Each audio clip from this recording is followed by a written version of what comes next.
आप सभी को मेरा नमस्कार। तो दोस्तों, आज मैं आपके लिए इस वीडियो में गणेश जी भगवान की कहानी लेकर आई हूँ। तो प्रेम से बोलिए गणेश जी भगवान की जय हो। दोस्तों, एक समय की बात है। एक गांव में एक सत्यम नाम का लड़का रहता था। उसके माता पिता का स्वर्गवास हो चुका था। सत्यम के पिता बहुत पैसे वाले थे। सत्यम बहुत सीधे स्वभाव का था।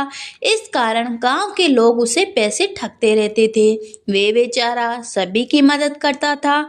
एक दिन उसके घर एक गरीब बुढ़िया माई आई और सत्यम बोला, माँ जी आप कौन हो? तब वह बोली, बेटा मैं बहुत दूर से आई हूँ। मैंने तुम्हारा बहुत नाम सुना है कि तुम लोगों की मदद करते हो। मेरी मदद भी कर दो। तब सत्यम बोला, हाँ माँ जी बताइए आपको क्या परेशानी है।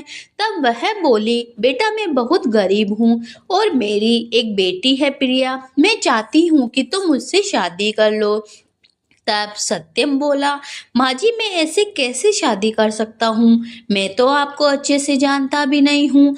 आपको चाहिए तो कुछ पैसे ले जाइए अपनी बेटी की शादी के लिए। लेकिन वे बुढ़िया माई सत्यम के पीछे पड़ गई। हार कर सत्यम ने उनकी बेटी से मिलने का फैसला किया। अगले दिन बुढ़िया माई अपनी बेटी को लेकर सत्यम के घर पहुंच गई। तब वह बोली, बेटा यह मेरी बेटी है। यह गणेश जी महाराज की बहुत बड़ी भक्त है। सत्यम ने देखा प्रिया के हाथ में एक छोटी सी गणेश जी महाराज की मूर्ति थी।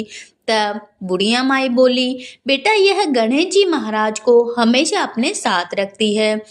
सत्यम को प्रिया पसंद आ गई और उसने शादी के लिए हाँ कर दी। शादी के बाद प्रिया ने पूरा घर संभाल लिया और सत्यम के कामकाज में भी मदद करने लगी। प्रिया सुबह उठकर गणेश जी महाराज की पूजा पाठ करती। कुछ ही दिनों के बाद सत्यम भी उसके साथ पूजा पाठ करने लगा। एक दिन सत्यम के पास एक किसान आया और बोला, भैया सत्यम मेरी फसल बाढ़ में बर्बाद हो गई। घर में खाने के लिए कुछ भी नहीं है। मेरी कुछ मदद कर दो। तब प्रिया बोली, भैया आप तो इसी गांव में रहते हैं, लेकिन इस साल तो इस गांव में बारिश ही नहीं हुई, तो आपकी फसल फिर बाढ़ में कैसे बर्बाद हो गई? यह सुनकर सत्यम ने कहा, मेरी पत्नी बिल्कुल ठीक कह रही है।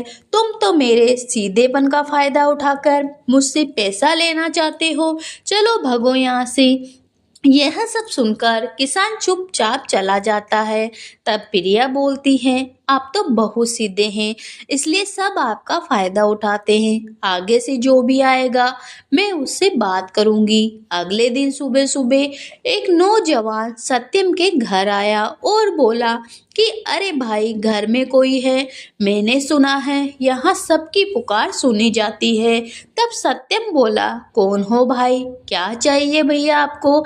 मैं पास ही के गणेश जी के मंदिर से आया हूँ। हम लोग मंदिर में खीर का भोग लगाकर पूरे गांव में बांटना चाहते हैं।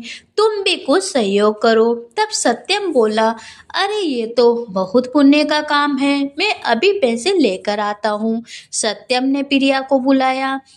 तब प्रिया बोली, आप तो किसी भी की बातों में आ जाते हो। भैया कहाँ है भंडारा, कौन से मंदिर में है? तब नौजवान बोला कि यही पास के मंदिर में, परसों आकर आप स्वयं देख लेना। तब वह बोली, ठीक है, हम पैसे नहीं देंगे, उसी दिन सुबह दूध और चावल भिजवा देंगे। तब नौजवान बोला, लेकिन हमें तो कल ही सारा इंतजाम करना है। यदि आप कल भिजवा दो तो ठीक रहेगा। तब प्रिया बोली, कल क्यों, भंडारा तो परसों है, हम तो उसी दिन सारा सामान भिजवाएंगे। नौजवान बोला, ठीक है, आपकी जैसी मर्जी। उसके जाने के बाद सत्यम ने प्रिया से कहा, हर भले इंसान पर शक करना ठीक नहीं है। भगवान के भोग के लिए तुमने शक करके अच्छा नहीं किया। तब प्रिया बोली, आप नहीं जानते, सब आपको लूटने आते हैं। तब तीसरे दिन सुबह सत्यम जल्दी उठा क्योंकि उसे दूध और चावल मंदिर में पहुंचाने थे। उसने प्रिया को बुलाया, तुम जल्दी से पैसे लेकर आओ, हमें दूध और चावल मंदिर पहुंचाने हैं। तब प्रिया बोली ठीक है चलिए। दोनों मंदिर पहुंच जाते हैं लेकिन वहां प्रसाद की कोई तैयारी नहीं थी।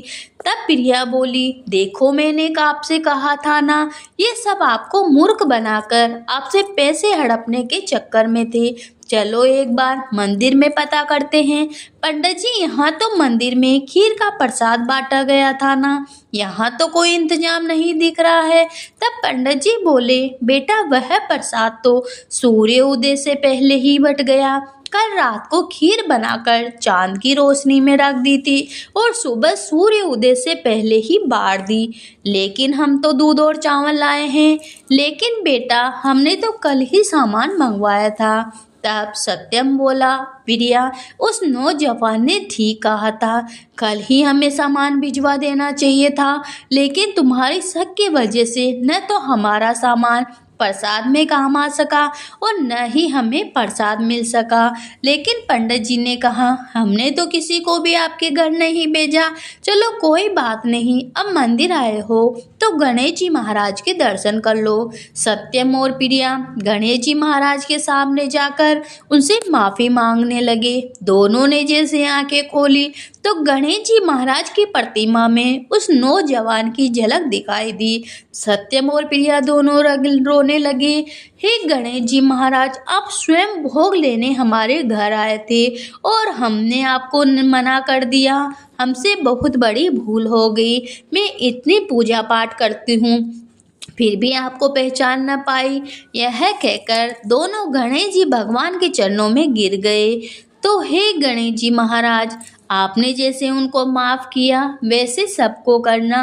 कहानी सुनने वाले हुकारा बनने वाले सभी की मनोकामना पूरी करना। तो प्रेम से बोलिए गणेश जी भगवान की जय हो।